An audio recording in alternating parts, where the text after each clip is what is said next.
So hello guys. Power of history में आज हम पढ़ने वाले हैं बहुत इंटरेस्टिंग टॉपिक। आज हम सोल्व करने वाले क्वेश्चन पेपर, ठीक है। एक तरीके से आपका सैम्पल पेपर है, ठीक है गाइस।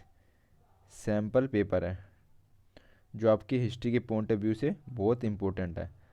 तो उसके बारे में हमें डिस्कस करना है, क्योंकि आपको क्वेश्चंस बहुत तरीके से पूछे जाते हैं बोर्ड में और प्री बोर्ड में। तो उसके हिसाब से हमने क्वेश्चन यहाँ पे सिलेक्ट किए जो आपको बहुत फ़ायदा पहुँचाएंगे। तो सबसे पहला जो क्वेश्चन है ये हम बताना चाहते हैं कि ये 2 मार्क्स का है। 2 मार्क्स का क्वेश्चन है। इसे हम स्टार्ट करते हैं कि हम इसको कैसे लिख सकते हैं, इसका आंसर। तो पहला पॉइंट क्या है कि देखो, क्वेश्चन क्या कह रहा है कि हमारा गणतंदु जातक से राजा के शासन के विचारों के बारे में क्या पता चलता है। यानी जो गणतंदु जातक कथाएं है उससे राजा के बारे में, जो राजा शासन करता था उसके विचार के बारे में क्या पता चलता है, ठीक है। तो राजा का शासन कैसा था उस समय का, उसके बारे में हमें पता चलता है। तो इसमें पहला हमारा पॉइंट बन जाएगा तनावपूर्ण। इसको समझिए गाइस, सुनना गाइस आराम से कि राजा, ठीक है, राजा और ग्रामीण प्रजा के संबंध तनावपूर्ण रहते थे। यानी दोनों जगह स्ट्रेस रहते थे लोगों के पास। क्यों? जो ग्रामीण प्रजा है वो गरीब थी, किसान थे ज़्यादातर उसमें, जो उनके पास ज़्यादा टैक्स नहीं होता था, ठीक है। क्योंकि राजा अधिक कर लगाता था और उनके पास देने के लिए उतना होता नहीं था, क्योंकि गरीब जनता थी। इस संकट से बचने के लिए लोग कहा करते थे, इस संकट से बचने के लिए लोग कहाँ भाग जाते थे? जंगल की ओर भाग जाते थे, अथवा उपज बढ़ाने के नए तरीके ढूंढते थे। या तो थर्ड पॉइंट क्या लिखा सकते हैं? नए तरीके ढूंढना, ठीक है। नए तरीके ढूंढना किस चीज़ के? उपज बढ़ाने के। समझ में आ रहा है इस उपज बढ़ाने के। तो होता क्या है, इसमें बता रखे कि राजा कैसा था उस समय का, इस कहानी के अनुसार गणतंत्र जातक। तो इसमें बताया कि दोनों तरफ तनावपूर्ण था। एक तरफ राजा, ठीक है, और दूसरी तरफ ग्रामीण प्रजा। दोनों की दोनों स्ट्रेस में रहते थे। क्यों? ग्रामीण वाले ने ग्रामीण वाले से क्या लेना था? इन्हें टैक्स लेना था राजा को, ठीक है। और राजा क्या देता था? ज़्यादा टैक्स लेता था।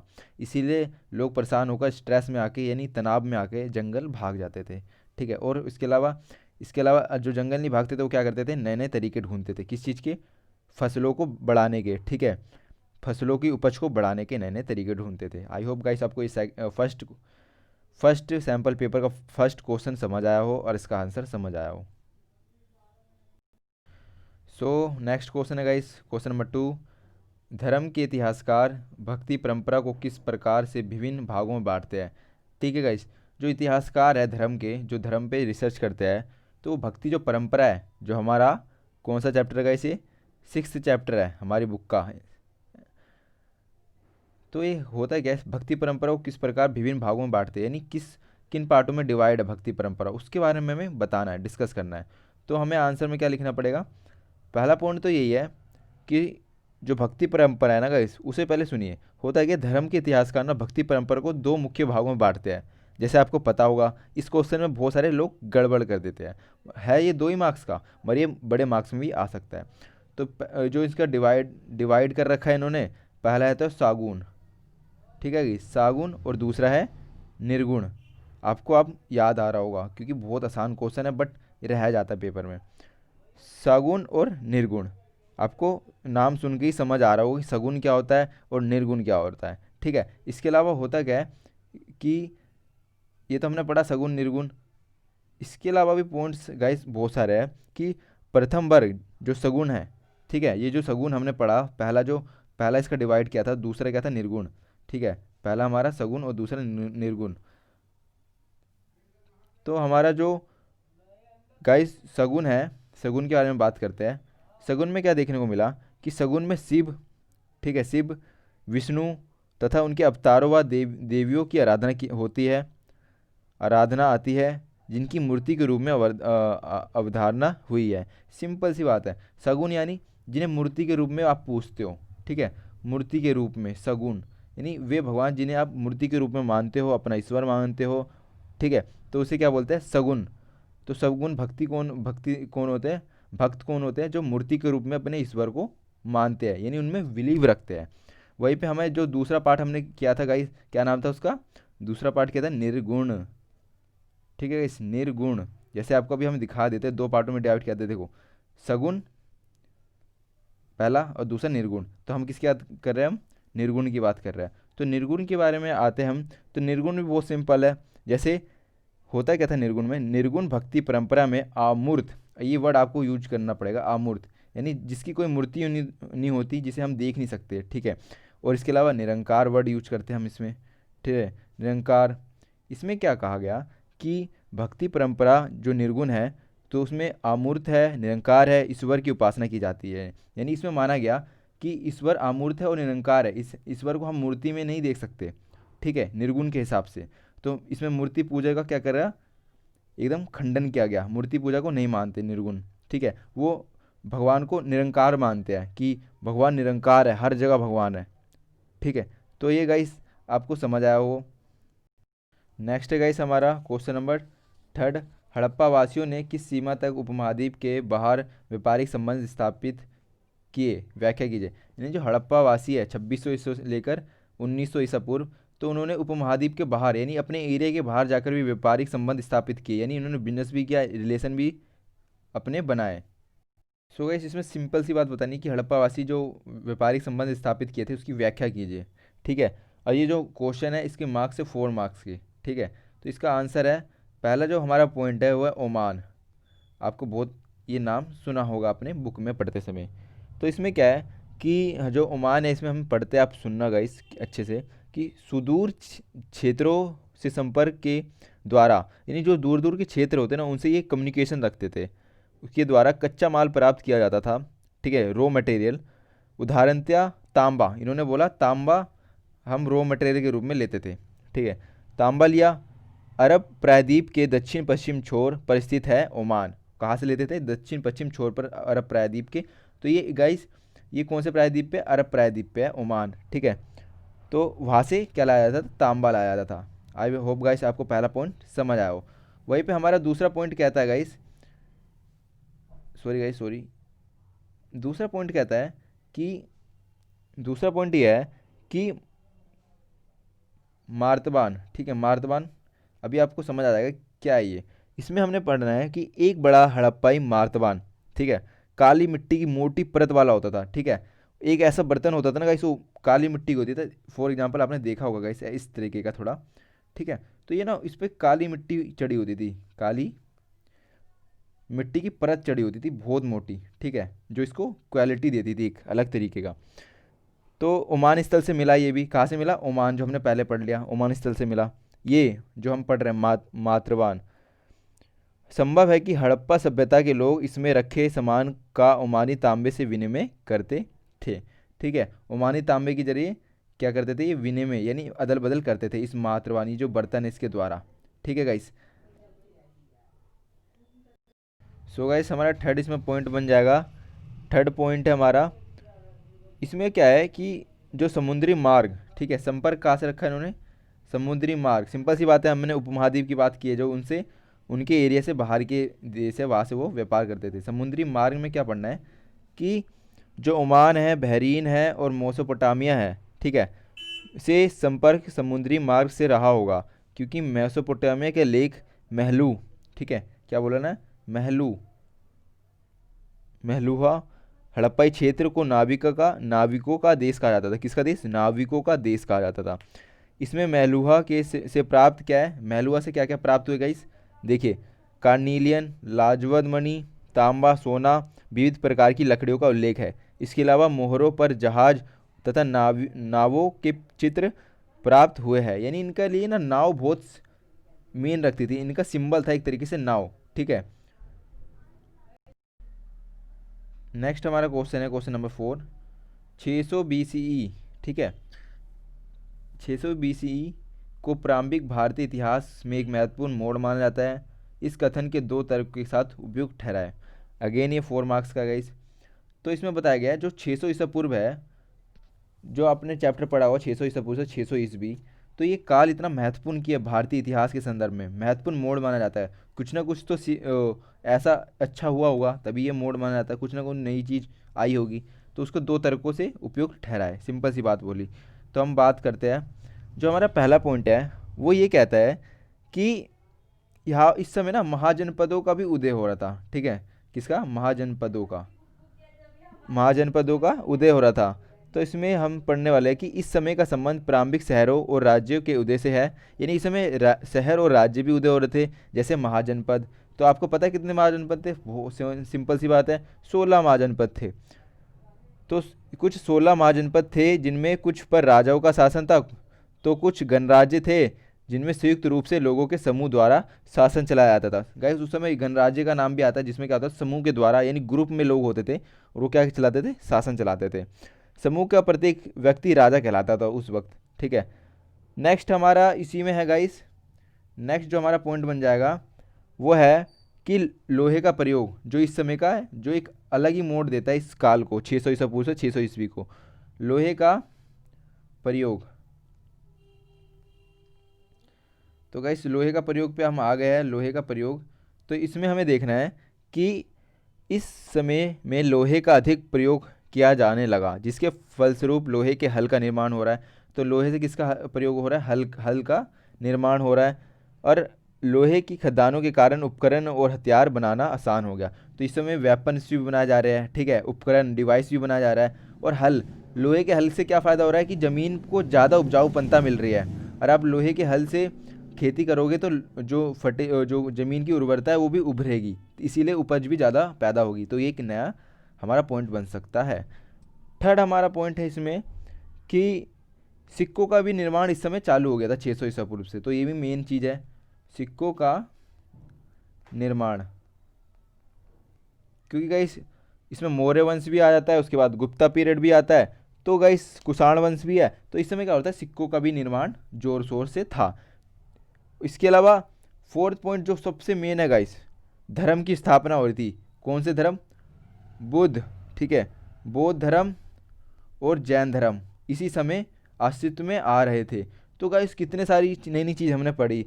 पहला क्या होता है, जनपदों का उदय हुआ। दूसरा लोहे की खोज हुई, लोहे का अधिक प्रयोग किया गया, हल का प्रयोग उसमें, हलों में, उपकरण में और हथियार बनाने में लोहे का प्रयोग किया गया। तीसरी नई चीज़ की गई 600 ईस्वी पूर्व से 600 ईस्वी में सिक्कों का निर्माण किया गया। जैसे हमने कुषाण शासक पढ़ा, गुप्ता और मगध के बारे में, यानी अशोक मौर्य मौर्य वंश के बारे में पढ़ा। फोर्थ हमारा कहता है कि बौद्ध धर्म और जैन धर्म, यानी नए नए धर्म अस्तित्व में आ रहे हैं, जो लोगों को एक मार्ग बता रहे हैं कि आप इसी धर्म को ना अपनाएं। मतलब हमारे धर्म में भी बहुत सारी खूबियां हैं, हम मानवता पर विश्वास रखते हैं, बौद्ध धर्म और जैन धर्म। सो गाइस ये क्वेश्चन बहुत इंपॉर्टेंट है। बताए किस प्रकार विजयनगर, जो विजयों का शहर है, ठीक है, विजयनगर, जिसकी जो सबसे प्रतापी शासक है वो है कृष्णदेव राय। तो बताए किस प्रकार विजयनगर के शाही केंद्र साम्राज्य की शोभा में वृद्धि करने में सहायक है। तो शाही केंद्र किस प्रकार साम्राज्य की, ठीक है, जो शाही केंद्र है, शाही केंद्र में क्या आता है? मंदिर आता है, ठीक है, बड़े बड़े मंदिर, भग्नावशेष, ठीक है, महासभा, महानवी डिब्बा, इसके बारे में बात करेंगे, ठीक है, राजा का प्रशासन, सैनिक, बहुत कुछ आता है गाइस शाही केंद्र में, ठीक है। उसकी शोभा बढ़ाने में, वृद्धि करने में सहायक है, इसके बारे में बताए।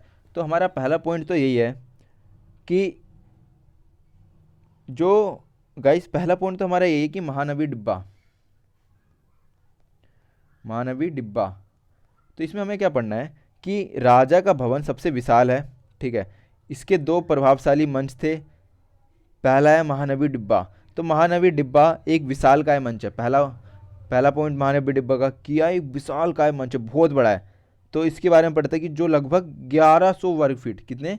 1100 वर्ग फीट के आधार से 40 फीट की ऊंचाई तक है। यानी इसकी ऊंचाई 40 फीट है और उसका जो वर्ग का आधार है, बेस है, वो कितना है? 11,000। तो गाइस तभी से बोला है कि ये एक महान, एक विशालकाय मंच है, महानवी डिब्बा। गाइस महानवी डिब्बा में और भी कुछ, बहुत कुछ इसके अंदर है कि इस संरचना, जो महानवी डिब्बा है, से जुड़े अनुष्ठान यानी पूजा पाठ, तो ये क्या होता था सितंबर से अक्टूबर के सरहद में, ठीक है गाइस। जो आपका इसी में है गाइस, सितंबर से अक्टूबर, ठीक है गाइस, सितंबर से अक्टूबर के शरद मासों में मनाए जाने वाले 10 दिन, जो 10 दिन का आपका त्यौहार होता है, 10 दिन के जो हिंदू त्यौहार होते हैं, जैसे क्या? दशहरा, दुर्गा पूजा, नवरात्रि या महानवी, महानवी यानी प्रायद्वीप भारत में जो होता है नामों से जाना जाता है। ये महानवी के अवसरों पर निष्पादित किए जाते हैं। यानी आप समझ रहे हो कि जो महानवी डिब्बा कितना अहम रोल प्ले कर रहा है विजयनगर साम्राज्य में, जो एक तरीके से केंद्र साम्राज्य की शोभा, शाही केंद्र की शोभा बढ़ा रहा है। ठीक है, क्योंकि इतना बड़ा है, यहाँ पे लोग अपना पूजा पाठ भी कर रहे हैं। ठीक है, यहाँ पर त्योहार भी बनाए जा रहे हैं, लोगों का जमावड़ा भी हो रहा है, यानी लोग अपने ग्रुप में आ रहे हैं, तो बहुत इंपॉर्टेंट था महानवी डिब्बा। सो गाइस, इसके अलावा महानवी डिब्बा में बहुत सारे विशेषता थी। इसमें होता क्या था कि शासक अपने रुतबे, ताकत और अधिराज्य का प्रदर्शन करता था इसमें, यानी पावर दिखाने का भी काम महानवी डिब्बा में शासक करता था अपने। नेक्स्ट इसमें बताया गया है कि जो इसमें ना बलि भी चढ़ाई जाती थी, अश्व की पूजा भी होती थी, भैंसों और अन्य जानवर की बलि भी दी जाती थी। इसके अलावा नए अवसरों पर, ठीक है, जब नए इनके अवसर होते थे गाइस, नए नए ओकेज़न आते थे, तो इस समय क्या करते थे, नृत्य होती थी, कुश्ती होती थी, सैनिक की शोभा यात्रा होती थी। इसके अलावा गाइस हमें आगे जाके हम पढ़ेंगे किसके बारे में, महानवी डिब्बा पढ़ लिया, सभा मंडप पढ़ेंगे, विठल मंदिर पढ़ेंगे। ठीक है गाइस, इन सब के बारे में भी डिस्कस करना है। नेक्स्ट हमारा क्वेश्चन है गाइस, क्वेश्चन नंबर 6।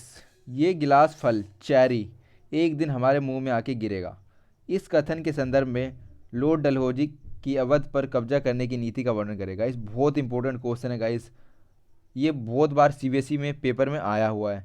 ठीक है, तो ये इन्होंने एक बस कोटेशन दे रखी है जो आपकी एनसीईआरटी बुक में है, तो उसको आपको डिफाइन करना पड़ेगा कि ये लॉर्ड डलहौजी ने ये कोटेशन क्यों दिया। ठीक है, तो उसके बारे में बताना है। तो सिंपल सी बात है, पहला जो हमारा पॉइंट है 1801, इसमें क्या पढ़ना है कि 1801 में सहायक संधि, आप तो जानती होंगे, सहायक संधि के पश्चात नवाब कानून व्यवस्था के लिए अंग्रेजों पर निर्भर हो गए।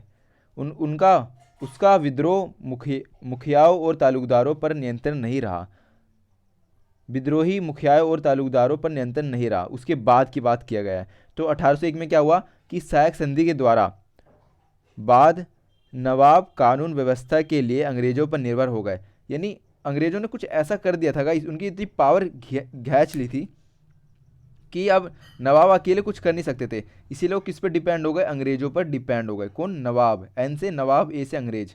ठीक है, ये हो गया हमारा फर्स्ट। सेकंड जो हमारा पॉइंट कहता है कि अंग्रेजों के अनुसार वहाँ की ज़मीन नील और कपास की खेती के लिए उपयुक्त है।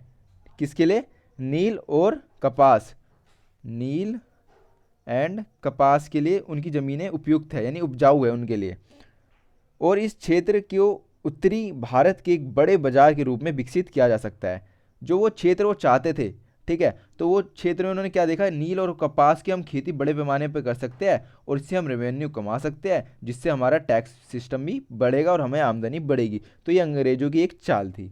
थर्ड हमारा है पॉइंट इसमें कि इसमें मराठा भूमि, दोआब, दोआब गाइस पहले तो बात की हमने मराठा, ठीक है, मराठा भूमि, और दूसरा दोआब। दोआब क्या होता है गाइस, बहुत सिंपल है, दोआब यानी दो नदी बह रही है बीच में। ठीक है, ये क्या है, दो नदी, ये ए नाम, ए से ए नदी और बी से बी नदी नाम दे दिया हमने, तो ये जो बीच का एरिया है गाइस, इसको दोआब क्षेत्र कहते हैं। तो ये बहुत उपजाऊ होता है क्योंकि नदियों के किनारे होता है ये क्षेत्र। तो हमने पहला मराठा भूमि, दोआब, कर्नाटका, पंजाब और बंगाल पर अंग्रेजों का अधिकार हो चुका था जैसे हमें पता है, मगर एक सदी पूर्व बंगाल की जीत के साथ प्रारंभ हुआ क्षेत्र विस्तार की प्रक्रिया 1856 में अवध के अधिग्रहण के साथ पूर्ण होने वाली थी। यानी अवध इनके लिए बहुत इंपॉर्टेंट था। जो हम ये पढ़ रहे हैं ना गाइस, तो ये पूरा पूरा पूरा कोटेशन किस चीज़ पे है, अवध के लिए, अवध जो अवध है, अवध को लेकर है, जो अवध शहर है इनका, उनको लेकर, क्योंकि ये कब्जाना चाहते थे अवध शहर को, इनके पीछे बहुत सारे कारण थे, वही हम पढ़ रहे हैं। इसके अलावा क्या हुआ गाइस कि उपयुक्त परिस्थितियों में लॉर्ड डलहौजी ने नवाब वाजिद अली शाह को कुशासन के आधार पर गद्दी से हटाकर कोलकाता से निष्कासित कर दिया गया। क्या उन्होंने रीजन दिया हटाने का, जो शासक था, कि वो कुशासन कर रहे हैं, यानी उनके पास इतनी क्षमता नहीं है कि वो शासन कर सके। जो जो उनका शहर है, ठीक है, अवध है, उसको संभाल नहीं पा रहे। कौन नहीं संभाल पा रहे, नवाब वाजिद अली शाह, किसको नहीं संभाल पा रहे, जो हमारा अवध है, अवध को नहीं संभाल पा रहे। तो इसीलिए अब दो नवाब वाजिद अली शाह को गद्दी से हटा दिया गया अंग्रेजों ने। इस ये उन्होंने बताया कि हम इस कारण से इन्हें हटा रहे हैं। तो कोलकाता से निष्कासित कर दिया गया, हटा दिया गया ना कोलकाता से। तो ब्रिटिश सरकार को लगता था कि नवाब लोकप्रिय नहीं थे, परंतु वास्तव में लोगों ने उनको विलाप करते हुए विदा किया था। यानी जब वाजिद अली जब नवाब उनके जा रहे थे कोलकाता छोड़कर, ठीक है गाइस, कलकत्ता छोड़कर, पुराना नाम है कलकत्ता, तो वो छोड़ के जा रहे थे। तो क्या हो रहे थे लोग ना, जो लोग थे वो उन्हें जाते समय ना देख के रो रहे थे, ठीक है, क्या कर रहे थे, विलाप कर रहे थे, उनका रोने का रो रहे थे, जिससे अंग्रेजों को क्या पता चला कि ये नेता अच्छा था। बट क्या हुआ, अंग्रेजों को मुनाफा कमाना था, जो राजा था वो अच्छा था, बट राजा जो अंग्रेजी शासक है वो चाहते थे कि हमारा साम्राज्य बढ़ जाए, और अवध उनके लिए बहुत इंपॉर्टेंट था।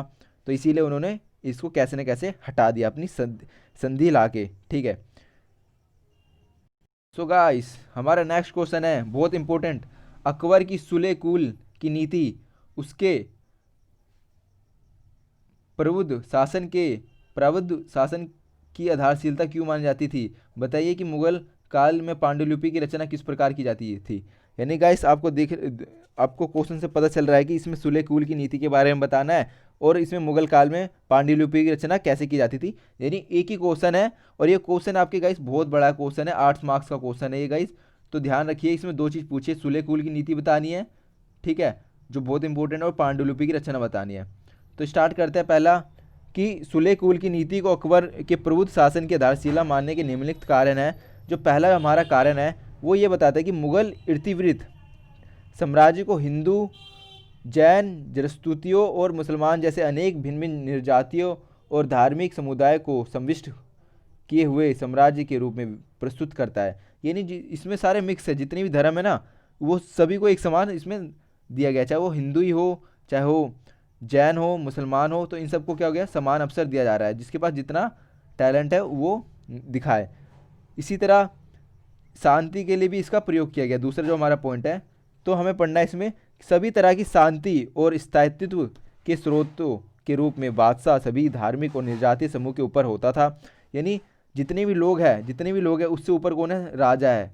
चाहे वो हिंदू ही धर्म का व्यक्ति क्यों ना हो, चाहे मुसलमान ही क्यों ना हो, चाहे वो निर्जातीय क्यों ना हो, तो वो सबसे ऊपर कौन है, शासक है। जब शासक ऊपर रहेगा इन सब लोगों से, तो शासक की जिम्मेदारी बनती है कि वो लोगों के बीच मध्यस्थता करे, ठीक है, और सुनिश्चित करे कि न्याय और शांति बनी रहे। ये भी शासक का ही काम था। इसके अलावा गाइस क्या होता था कि सुले कुल की नीति में हमें पढ़ने को मिलता है कि सुले कुल में सभी धर्म और मतों को अभिव्यक्त की स्वतंत्रता थी। यानी अभिव्यक्ति, यानी आपकी विचार, आपके जो मन में विचार आ रहा है आप उसको व्यक्त कर सकते हैं, आप कोई सी भी धर्म के क्यों ना हो, ठीक है, और राज्य के हित में होगा तो उसे लागू किया जाएगा। किंतु एक शर्त थी कि वे सब राज्य सत्ता को क्षति नहीं पहुंचाएंगे। यानी आपकी जो भी अभिव्यक्ति, आपके जो भी विचार है, वो अपने जो देश है, अपना जो राज्य है, उसके विपक्ष में नहीं होना चाहिए, उसे कोई हानि नहीं पहुंचनी चाहिए।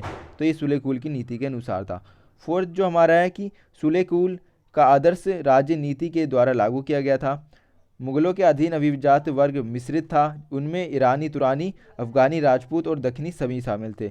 जो मुगलों के अधीन गाइस अभिजातीय वर्ग था, उसमें कौन कौन थे, अभिजातीय वर्ग, फोर्थ पॉइंट हमारा, अभिजातीय वर्ग, उसमें मिश्रित थे सारे।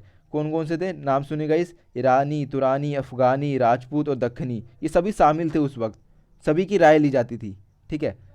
नेक्स्ट हमारा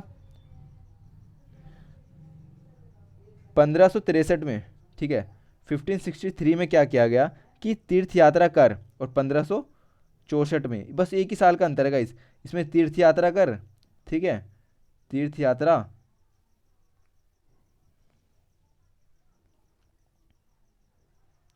और 1564 में क्या देखते हैं हम कि जजिया कर हटा दिए गए, क्योंकि यह धार्मिक पक्षपात पर आधारित थे। साम्राज्य के अधिकारियों को प्रशासन में सुले कुल के नियमों के अनुपालन करने के लिए निर्देश दिए गए। तो तीर्थ यात्रा में क्या होता है, जब भी आप किसी श्रद्धा वाली चीज़ पे जाओगे, ठीक है, आपको क्या देना पड़ेगा, टैक्स देना पड़ेगा। इसके अलावा 1564 में जजिया कर समाप्त कर दिया। जजिया कर क्या होता है गाइस, बहुत सिंपल है। और मुसलमान के एरिया में रह रहे हो, और मुसलमान ने इस पूरे एरिया को जीत लिया है, और आप वहाँ पर हिंदू हो या किसी और धर्म के हो, ठीक है, तो आपको रहने के लिए क्या देना पड़ेगा, जजिया टैक्स देना पड़ेगा, यानी सुरक्षा कर देना पड़ेगा। अगर आप गैर हिंदू हो तो आपको टैक्स देना पड़ेगा। क्या नाम है उसका, जजिया कर। मतलब उसको भी हटा दिया गया 1564 में, हटा दिया गया। 1563 में तीर्थ यात्रा कर भी हटा दिया गया। तो ये बहुत अच्छा किया गया। नेक्स्ट है हमारा कि अब हम बात करते हैं पांडुलिपि की रचना किस प्रकार की गई। ठीक है, तो पांडुलिपि की रचना करने के लिए क्या किया जाता था। सबसे पहली बात तो ये कहाँ पे होता था, शाही किताब खाने में इसकी रचना होती थी, शाही किताब खाना। आई होप गाइस आपको आवाज़ क्लियर हो रही हो। तो शाही किताब खाना में क्या होती थी, इसकी तैयारी की जाती थी या पांडुलिपियाँ लिखी जाती थी वहाँ पर और उनका संग्रह रहता था। इसके अलावा पांडुलिपियाँ तैयार करने की प्रक्रिया में निम्नलिखित लोगों की आवश्यकता होती थी, जैसे कागज़ बनाने वाले की, ठीक है। दूसरा, सुलेखक की पाठ की नकल करने, एक कॉपी करने वाला व्यक्ति भी होना चाहिए, सिंपल सी बात। थर्ड हमारा, कोफ्तगार की पृष्ठों को चमकाने के लिए, जो जो उनके पेज है उनको चमकाने के लिए कौन होगा, तो कोफ्तगार होगा। तैयार पांडुलिपि को एक बहुमूल्य वस्तु और बौद्धिक संपदा एवं सौंदर्य के कार्य में रूप में भी देखा जाता था। मतलब वो तैयार होने के बाद क्या देखा जाता था, एक सौंदर्य के कार्य के रूप में देखा जाता है, और ये बहुमूल्य वस्तु है क्योंकि इसमें इनका इतिहास छुपा हुआ है। ठीक है, पांडुलिपि की वास्तविक रचना में शामिल कुछ लोगों को उपाधियाँ और पुरस्कार भी प्रदान किया जाता है। अगर आप पांडुलिपि को बनाने की प्रक्रिया में हो तो आपको पुरस्कार भी इससे सम्मानित किया जाएगा, क्योंकि आप उसके मुगल काल के इतिहास और उसके शासक के बारे में लिख रहे हैं। सो गाइस नेक्स्ट हमारा क्वेश्चन नंबर 8, 1947 के भारत विभाजन के कारणों का वर्णन कीजिए। बहुत गाइस ये क्वेश्चन पूछा जाता है सीबीएसई बोर्ड में, 8 मार्क्स का अगेन। तो पहला पॉइंट हमारा है कि 1947 के विभाजन के कारण, यानी ओनली हमें कारण के बारे में बताना है। तो पहला कारण तो हमारा यही कहता है कि मार्ले मिंटो मार्ले रिफॉर्म, ठीक है, पहला 1909 में, नाम याद रखिएगा इस, मिंटो मार्ले रिफॉर्म। इसमें क्या हुआ था, इसके सुधार के अंतर्गत 1909 में मुसलमान के लिए पृथक चुनाव प्रणाली प्रारंभ की गई, शुरुआत की गई उसकी, कि अब मुसलमान अलग चुनाव लड़ेंगे। क्या नाम था गाइस, नाम याद रखना, मिंटो मरले रिफॉर्म यानी सुधार, ये इसका नाम था पूरा। इसमें क्या था कि मुसलमानों को अलग चुनावी क्षेत्र दे दिया गया था। उसके अनुसार मुसलमान विशेष चुनाव क्षेत्र में अपने प्रतिनिधि चुनते थे, नहीं, विशेष चुनाव क्षेत्र में उन्हें क्षेत्र भी अलग से दिए जाते थे। इसके अलावा गाइस हम सेकंड जो पॉइंट है उसके बारे में डिस्कस करेंगे। सेकंड पॉइंट है हमारा 1900 1920 एंड 1930 की घटना है। ठीक है, 1920 और 1930 की घटना है। इस समय क्या हो रहा था कि इस समय मुसलमानों और में मस्जिद के सामने संगीत, गोरक्षा आंदोलन, आर्य समाज की शुद्धि की कोशिश से मुसलमान नाराज हो गए। तो मुसलमान के अगेंस्ट क्या कर रहे थे हम, गोरक्षा आंदोलन, संगीत बजा रहे थे उनके मस्जिद के सामने हिंदू, ठीक है, और आंदोलन कर रहे थे, तो इससे वो गुस्सा हो रहे थे। तो हिंदू तबलीग और तंजीब के विस्तार से उत्तेजित हुए। सो गाइस हमारा थर्ड पॉइंट बन जाएगा इसमें कि पाकिस्तान का प्रभाव, ठीक है, पाकिस्तान का प्रभाव, ये भी एक कारण था 1947 के विभाजन का।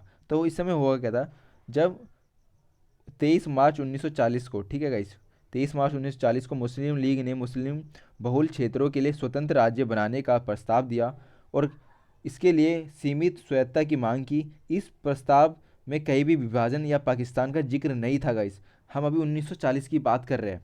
इस समय कहीं जिक्र नहीं था कि हमें पाकिस्तान चाहिए अलग, ठीक है।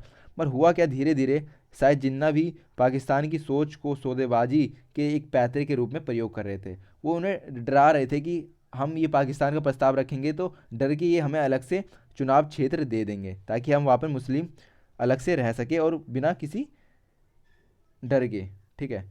नेक्स्ट हमारा गाइस इसमें पॉइंट कैबिनेट मिशन, ये भी एक कारण था गाइस विभाजन का। हुआ क्या गाइस, जब cabinet mission, so guys cabinet mission के बारे में हम क्या पढ़ते हैं कि कैबिनेट मिशन ने भारत में ढीले ढाले त्रिस्तरीय महासंघ का सुझाव दिया। त्रिस्तरीय गाइस आप जानते होंगे 3 स्तर पर बांट दिया था कैबिनेट मिशन ने, जिसके तहत क्या होता है, पराम में सभी दलों द्वारा स्वीकार करने के बाद अलग अलग व्याख्या के कारण मतभेद होने पर यह भी मिशन असफल हो गया, कैबिनेट मिशन भी असफल हो गया। फिफ्थ क्या पॉइंट बन सकता है हमारा, प्रत्यक्ष कार्रवाई दिवस, ठीक है गाइस, प्रत्यक्ष कार्यवाही दिवस।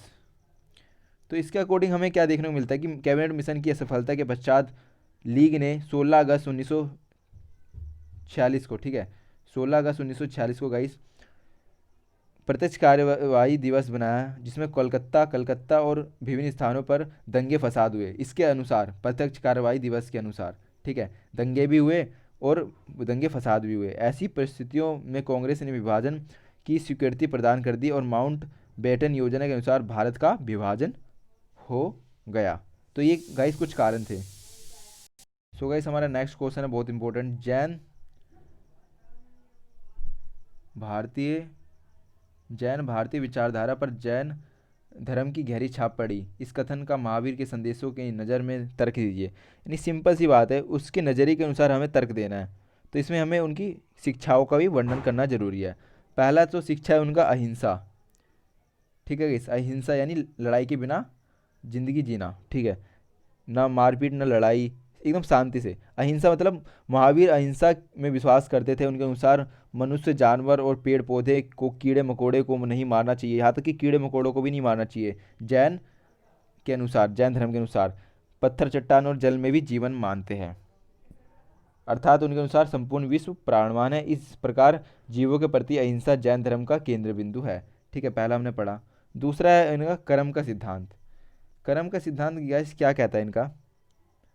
कर्म का सिद्धांत क्या कहता है कि जैन मान्यता के अनुसार जन्म और पुनर्जन्म का चक्र कर्म के द्वारा निर्धारित होता है। कर्म के चक्र से मुक्ति के लिए त्याग और तपस्या की आवश्यकता होती है। महावीर घोर तपस्या में विश्वास करते थे, ठीक है गाइस, इसमें विश्वास करते थे, घोर तपस्या में। थर्ड हमारा पॉइंट है त्याग और तपस्या। त्याग और तपस्या, तो इसमें हमें देखने को मिलता है कि कर्म के चक्र से मुक्ति संसार के त्याग से ही संभव है। इसलिए मुक्ति के लिए विहारों में निवास करना, विहार यानी उनका जो मठ होता था गाइस, एक तरीके से रहने की जगह, उनकी कुटिया होती थी, एक अनिवार्य नियम बन गया था। साधु और साध्वी 5 व्रत रखते थे, जैसे हत्या ना करना, चोरी ना करना, झूठ ना बोलना, ब्रह्मचार्य और धन संग्रह ना करना। तो ये 5 उनके पॉइंट थे, ठीक है। इस तो ये हमने पढ़ा इसके बारे में, जो बहुत इंपॉर्टेंट है। इसी कारण जो इनकी शिक्षाएं थी वो बहुत अच्छी थी और इतनी ईजी थी कि सब अडोप्ट कर सकते थे जैन धर्म। इसलिए जैन धर्म भी बहुत बढ़ चढ़कर आगे बढ़ा। अहिंसा, कर्म सिद्धांत, जानवरों को ना मारना, हर चीज़ों में विश्व प्राणवान है, ठीक है, शाकाहारी अपनाओ। तो ये गाइस इन सब की, ये सब इनके सिद्धांत है। आई होप गाइस आपको ये समझ आया हो। ये गाइस सिंपल सी बात है। हम, ये हमारा सैम्पल पेपर था, ठीक है गाइस, ये हमारा क्या था, ये हमारा सैम्पल पेपर था, जिसमें हमने आपको डिस्कस किया क्वेश्चन, जो इम्पोर्टेंट क्वेश्चन है। आई होप गाइस आपको समझ आया हो।